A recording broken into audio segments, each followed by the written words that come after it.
Here are some of the top fears all writers have, published or not, and how to overcome them. Fear number one, someone's going to be hurt. Someone's going to be angry if I write this. You know what? All writers have two best friends. One of them is just simply the word why.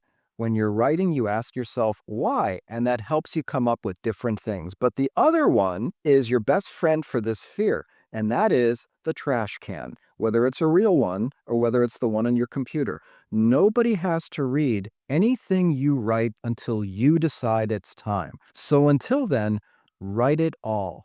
Don't save anything. Don't hold anything back. Say everything you want to say that made you want to write this in the first place without fear. No one's going to see it until you decide.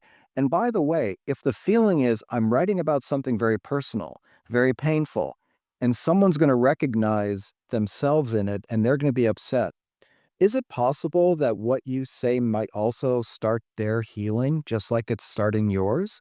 Be open to that possibility. Maybe what you write opens them up the way it's opening you up and leads to better things. Fear number two, I don't know how to write. Guess what? Neither do any of us when we first start.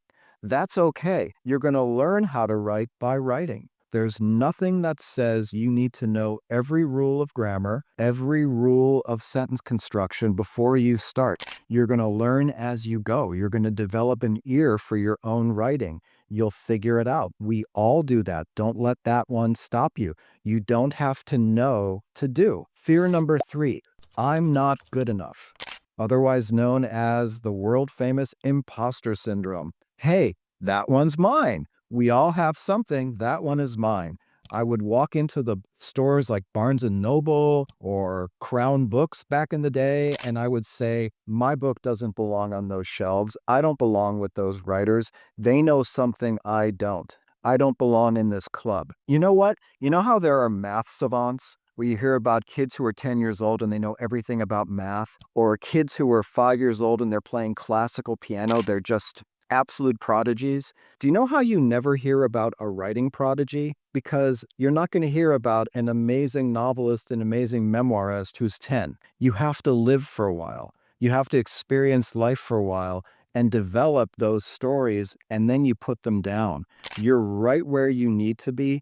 You belong. Your voice matters. I work with people at retreats in France. I work with people one-on-one.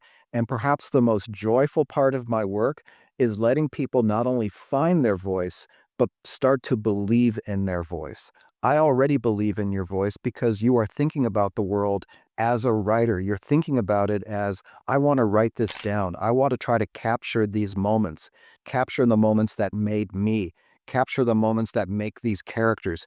You're already writing. You are not an imposter. You belong here. So let's make that voice sing and let other people read what you wrote. Take the next step in your writing journey. Get the right formula and start bringing your book to life.